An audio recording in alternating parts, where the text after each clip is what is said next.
നടൻ പ്രേംകുമാർ കോൺഗ്രസിലേക്ക് പോകുന്നു, കോൺഗ്രസ് ടിക്കറ്റിൽ മത്സരിക്കാൻ പോകുന്നു എന്ന വാർത്തകളൊക്കെ വളരെ സജീവമായി തന്നെ ഉണ്ടായിരുന്നു. അപ്പോൾ ഇതിന്റെ പിന്നാലെ പലരും പ്രതികരിച്ചിട്ടുണ്ട്. അതിന്റെ ഒപ്പം പ്രതികരിച്ചിരിക്കുന്ന ആളെന്ന് പറയുന്നത് ഇപ്പോഴത്തെ ഗതാഗത മന്ത്രിയായിരിക്കുന്ന KB ഗണേഷ് കുമാർ സാറാണ്. അദ്ദേഹം പറയുന്നത് സ്ഥാനമാനങ്ങൾക്ക് വേണ്ടി മറുകണ്ഠം ചാടുന്ന ആളായി പ്രേംകുമാറിനെ തോന്നുന്നില്ല, അദ്ദേഹം പോകാനുള്ള സാധ്യത കുറവാണ് എന്നൊക്കെയാണ്. പക്ഷെ ഇതിലെ പ്രധാന പ്രശ്നം എന്ന് പറയുന്നത് ഗണേഷ് കുമാറാണ്. അദ്ദേഹത്തിന്റെ ചരിത്രം നമ്മൾ പരിശോധിക്കുകയാണെങ്കിൽ മറുകണ്ഠം ചാടലിന്റെ ആശാൻ തന്നെയായിരുന്നു. പണ്ട് പറഞ്ഞ ഇടതുപക്ഷ മുന്നണിയുടെ ഭാഗമായിരുന്നില്ല അദ്ദേഹം. അപ്പോൾ അദ്ദേഹത്തിന് ഈ പറയാനുള്ള യോഗ്യതയുണ്ടോ? സ്ഥാനമാനങ്ങൾക്ക് വേണ്ടി മറുകണ്ഠം ചാടില്ല ഒരാൾ, അപ്പോൾ സ്ഥാനമാനങ്ങൾക്ക് വേണ്ടി മറുകണ്ഠം ചാടുന്നവരുണ്ടെന്ന് അദ്ദേഹം പറഞ്ഞു വെക്കുകയാണ്. ഇത് പറയാനുള്ള യോഗ്യത അദ്ദേഹത്തിനുണ്ടോ? മേഘ, ഇതിൽ മനസ്സിലാക്കാനുള്ള ഒരു കാര്യം, ഗണേഷ് കുമാറിന് ഒരുപാട് മാറ്റം സംഭവിച്ചിരിക്കുന്നു എന്നാണ്.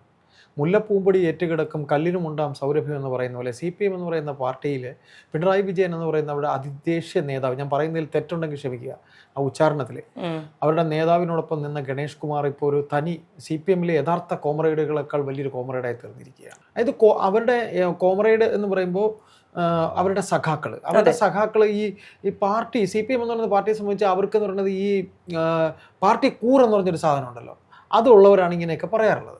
അപ്പോൾ ഈ പറയുന്ന രീതിയിൽ പ്രേംകുമാറിനെ കുറിച്ച് പറയാൻ യോഗ്യനാണോ എന്ന് നിങ്ങൾ ചോദിക്കുമ്പോൾ അതിനകത്ത് ഒറ്റ ഉത്തരമേ ഉള്ളൂ, അദ്ദേഹത്തിന് യോഗ്യത ഇല്ല എന്ന് തന്നെ പറയേണ്ടി വരും. അദ്ദേഹത്തിന് അതിനുള്ള യോഗ്യതയില്ല. കാര്യം വളരും തോറും പിളരും തോറും വളരുകയും ചെയ്യുന്ന ഒരു പാർട്ടിയിൽ അദ്ദേഹത്തിൻ്റെ അച്ഛൻ 7 കീറായ കേരള കോൺഗ്രസിൻ്റെ ഒരു കീറിൻ്റെ നേതാവ് മാത്രമാണ്. 7 കീറാണ്, നമ്മൾ നാട്ടുഭാഷയിൽ പറയും 7 കീറെന്ന് പറയും. 7 കീറായി പോയിരിക്കുന്ന ഒരു പാർട്ടിയുടെ നാണംകെട്ട പാർട്ടി എന്ന് തന്നെ നമുക്ക് പറയാം. അങ്ങനെ ഒരു എത്തിക്സ് ഇല്ലാത്ത പാർട്ടി, ആ എത്തിക്സ് ഇല്ലാത്ത പാർട്ടിയുടെ നേതാവിൻ്റെ ബാലകൃഷ്ണപിള്ള എന്ന് പറയുന്ന നേതാവിൻ്റെ മകനാണ് ഈ പറയുന്നത്. ഇന്ന് ഈ പറയുന്ന ബഹുമാനപ്പെട്ട ഗണേഷ് കുമാർ കേവലം 1 മണിക്കൂർ പോലും വേണ്ട LDF വിട്ട് UDFിലേക്ക് പോകാനെന്ന് പറയാനും എനിക്ക് മടിയില്ല, കേരള സമൂഹത്തിന് മടിയില്ല. പിന്നെ നമ്മൾ പ്രേംകുമാറിന്റെ കാര്യത്തെക്കുറിച്ച് പറയുമ്പോൾ ചില കാര്യങ്ങൾ അവിടെ പറയേണ്ടി വരും. അതായത് CPM എന്ന് പറയുന്ന പാർട്ടി കഴിഞ്ഞ ഒരു 15 വർഷത്തിനിപ്പുറം ഒരു ഇടത് സഹയാത്രികൻ എന്ന് പറഞ്ഞാൽ ആ ഇടത് സഹയാത്രികനെ മനസ്സിലാക്കാൻ ഈ പാർട്ടിക്ക് ഒരു കണ്ണുണ്ട്, ഒരു 3ാം കണ്ണെന്ന് വേണമെങ്കിൽ പറയാം. ആ 3ാം കണ്ണ് ഇവർക്ക് എന്ന് നഷ്ടമായി.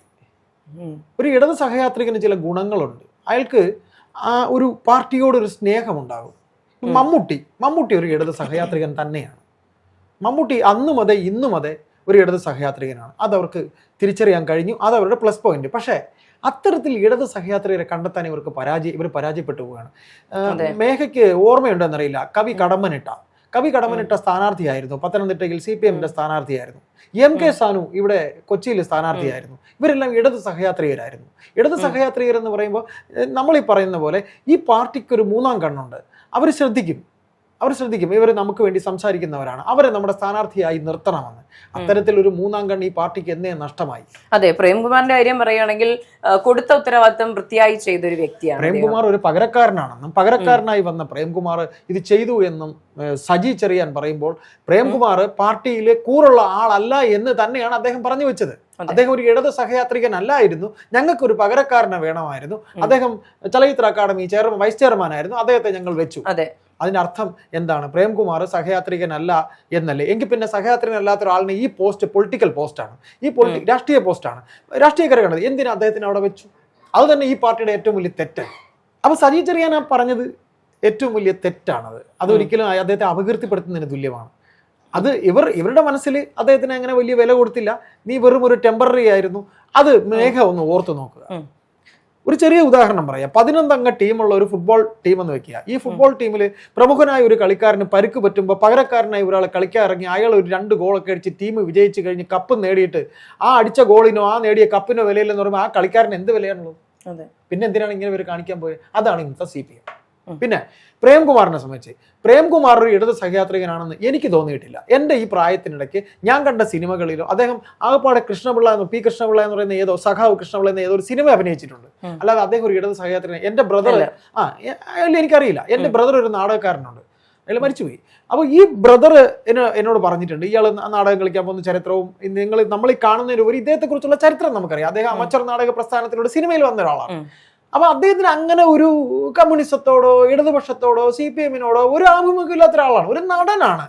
അതായത് ജയരാജനെ പോലെയുള്ള സംവിധായകരുടെ അടുത്ത് അവസരം ചോദിച്ചും പ്രൊഡക്ഷൻ എക്സിക്യൂട്ടീവ്സിന്റെ അടുത്ത് അവസരം ചോദിച്ചും അദ്ദേഹത്തിന് അവസരത്തിന് വേണ്ടി അദ്ദേഹം ശ്രമിച്ചു. അദ്ദേഹം നടനാണ്, അദ്ദേഹത്തിന്റെ അംബിഷൻ അഭിനയമായിരുന്നു. അങ്ങനെ പോയ ഒരാൾ അദ്ദേഹത്തിന് പിടിച്ചവരെന്തിനാണ് വെച്ചത്? ബഹുമാനപ്പെട്ട മുഖ്യമന്ത്രി പിണറായി വിജയൻ പാർട്ടി സെക്രട്ടറി ആയ ശേഷവും അദ്ദേഹം മുഖ്യമന്ത്രി ആയ ശേഷവും അതിനുശേഷം പാർട്ടി സെക്രട്ടറി ഗോവിന്ദൻ വന്ന ശേഷവും CPM എന്ന് പറയുന്ന പാർട്ടിയുടെ ചട്ടക്കൂടെന്ന് പറയുന്നതേ പോയി. അതെ, ഇപ്പോൾ ചലച്ചിത്ര അക്കാദമിയുടെ രഞ്ജിത്തിന് ശേഷം വന്ന ചെയർമാൻ, ഈ പറഞ്ഞ പകരക്കാരനായ ചെയർമാൻ എന്ന നിലയിൽ കൃത്യമായി കാര്യങ്ങൾ നോക്കിക്കാണുന്നു. അതിനുശേഷം ഇപ്പോൾ ചെയർമാൻ എന്ന റസൂൽ പൂക്കുട്ടി പോലും ചെയ്യുന്നതിനേക്കാൾ ഭേദമായി അദ്ദേഹം വളരെ ഭംഗിയായിട്ടാണ് ചെയ്തത്. എനിക്ക് തോന്നുന്നു ഒരു IFFK വരാൻ പോലും സമയമില്ലാത്ത ചെയർമാൻ ആണ് ഇപ്പോഴെങ്കിൽ അദ്ദേഹം മുഴുനീള സമയം അവിടെ ഉണ്ടായിരുന്നു. ആദ്യം മുതൽ അവസാനം വരെ ഉണ്ടായിരുന്നു. ഇല്ല, അങ്ങനെയല്ല പറയുകയാണ്. അപ്പോൾ അദ്ദേഹത്തിന് ഇപ്പോൾ കൃത്യമായ ഒരു ഇമേജ് ഉണ്ട്. അപ്പോൾ അതിൽ നിന്ന് കോൺഗ്രസ് സ്ഥാനാർത്ഥിയായിട്ട് നിൽക്കുമെന്ന ഭയത്തിൽ നിന്നാണോ ഗണേഷ് കുമാർ ഇത്തരത്തിലൊരു പ്രസ്താവന നടത്തുന്നത്? അദ്ദേഹം പറയുന്നതിലൊരു എന്താ പറയുക, ഒരു ഭീഷണിയുടെ ഒരു സ്വരം കൂടിയുണ്ട്. ഇപ്പോൾ സ്ഥാനമാനങ്ങൾക്ക് വേണ്ടി മറികണ്ടം ചാടുന്ന ഒരാളായിട്ട് തോന്നുന്നില്ല എന്ന് പറയുമ്പോൾ അദ്ദേഹത്തിന് ഒന്നുകൂടെ ചിന്തിക്കാൻ ഒരു അവസരം തരുന്നു എന്നുള്ള ഒരു ചെറിയൊരു സ്വരം കൂടി പറഞ്ഞതിൽ ഒരു പോയിന്റ് ഉണ്ട്. പക്ഷെ അത് വ്യക്തമാക്കിയില്ല മേഘ. അതായത് ഇതിനകത്ത് അത് വ്യക്തമാക്കി തരാം. എങ്ങനെയെന്ന് വെച്ചാൽ ഈ പിണറായി വിജയൻ ഒരുപാട് അടവുകളുണ്ട്. അടവുകൾ 18 എന്ന് പറയുന്ന രാഷ്ട്രീയ ചാണക്യനാണല്ലോ. അപ്പോൾ ഈ രാഷ്ട്രീയ ചാണക്യനായ പിണറായി വിജയൻ ഗണേശനെ കൊണ്ട് പറയിച്ചതല്ലേ എന്ന് മേഘ ചോദിച്ചതിന് തുല്യമാണ് എൻ്റെ ഉത്തരം. അത് അവരുടെ ഒരു നമ്പറാണ്. എന്ന് വെച്ചാൽ ഗണേഷ് കുമാർ ഒരു ഇദ്ദേഹത്തെക്കാൾ സീനിയറായ ഒരു നടനാണ് സിനിമയിൽ. ഇനി മമ്മൂട്ടി കൊണ്ട് വേണമെങ്കിൽ ഒരു പറയിക്കും. മമ്മൂട്ടി പക്ഷെ പറയില്ല. മമ്മൂട്ടി പറയില്ല. മമ്മൂട്ടി പറയും അവൻ പോണേ പോട്ടെന്ന് പറയും. അതാണ് മമ്മൂട്ടി. പക്ഷെ ഗണേഷ് കുമാർ പറയും. കാര്യം പാർട്ടിയെ കൊണ്ട് ഗണേഷ് കുമാർ മന്ത്രിയായതാണ്. ഈ പറയുന്ന LDF മന്ത്രിയാണ്. മമ്മൂട്ടി അത് പറയില്ല. നിങ്ങൾ പറഞ്ഞ പോലെ മമ്മൂട്ടി ആകുമ്പോൾ പോണേ പോട്ടെന്ന് പറയും. അപ്പോൾ ഇത് പിണറായി വിജയൻ്റെ ഒരു തന്ത്രമാണ്. പിണറായി പറഞ്ഞു, ഗണേശൻ വിളിച്ചു, പ്രേംകുമാർ കാണിക്കുന്ന ചെറ്റത്തരമാണ്. അത്രയേ ഉള്ളൂ ഇതിൽ. അപ്പോൾ പ്രേംകുമാർ പറയും എനിക്കറിയാം എൻ്റെ കാര്യം നോക്കാൻ, ഗണേശൻ ഭരിച്ചോളൂ, എനിക്കറിയാം എൻ്റെ കാര്യം നോക്കാൻ. ഇതാണ് ഇതിൻ്റെ അവസാനത്തെ വാചകം. അതെ, അപ്പോ നമ്മൾ പറഞ്ഞു വെക്കുന്നത് അവസാനം അതിലേക്ക് തന്നെയാണ് എത്തുന്നത്. ഗണേഷ് കുമാറിന് ഇത് പറയാൻ എന്ത് യോഗ്യതയാണുള്ളത്? UDF ഉണ്ടായിരുന്ന ആള് അദ്ദേഹം LDF വരികയായിരുന്നു. ഈ LDF വന്ന ഗണേഷ് കുമാറിന് എന്ത് യോഗ്യത എന്ന് നോക്കുമ്പോൾ ബഹുമാനപ്പെട്ട ഉമ്മൻചാണ്ടി സാറിന്റെ ജീവിതം തകർത്ത ആളാണ് അല്ലേ. പിന്നെ നമ്മൾ പറഞ്ഞ പോലെ 7 കീറായി നിൽക്കുന്ന കേരള കോൺഗ്രസ് പാർട്ടിയിലെ ബഹുമാനപ്പെട്ട അദ്ദേഹത്തിന്റെ അച്ഛൻ വളരെ ഭരണ നൈപുണ്യമുള്ള ഒരാളായിരുന്നു. അദ്ദേഹവും ഭരണ നൈപുണ്യമുള്ള ആളാണ്. ഇല്ലെന്ന് നമുക്ക് ഒരിക്കലും പറയാൻ കഴിയില്ല. എന്തുകൊണ്ട്? അദ്ദേഹത്തിന് വീട്ടിൽ കൊണ്ടുപോകാൻ വേണ്ട. അദ്ദേഹത്തിന് വീട്ടിൽ ഇഷ്ടം പോലെ ഉണ്ട്. മറ്റുള്ളവർ വെട്ടുന്നത് വീട്ടിൽ കൊണ്ടുപോകാനല്ലേ. KSRTC ജീവനക്കാരുടെ മകനാണ് ഞാൻ. എൻ്റെ അച്ഛൻ KSRTC ചെക്കറായിട്ട് റിട്ടയർ ചെയ്ത ആളാണ്. അപ്പൊ എൻ്റെ അച്ഛൻ പറയും അയാളുടെ പിതാവിനേക്കാളും നല്ല ആളാണ്. മനസ്സിലായില്ലേ? ഈ ചില പിതാക്കന്മാർക്ക് മക്കളുടെ കാര്യം, ഈ പെരുന്തച്ഛൻ ബുദ്ധിയുള്ള അച്ഛന്മാരുണ്ടല്ലോ, അതുപോലെ പെരുന്തച്ഛൻ ബുദ്ധിയുള്ള ഒരു അച്ഛന്റെ മകനാണ് അദ്ദേഹം. കണ്ടല്ലോ മരിക്കുന്നതിന് മുമ്പ് എന്ത് പിണക്കമൊക്കെ ആയിരുന്നു. നമ്മൾ ആ ചാപ്റ്ററിലേക്ക് ഒന്നും പോകണ്ട. ഏതായാലും UDF ഉണ്ടായിരുന്ന ഗണേഷ് കുമാറിന് ഇത് പറയാൻ യാതൊരു യോഗ്യതയുമില്ല.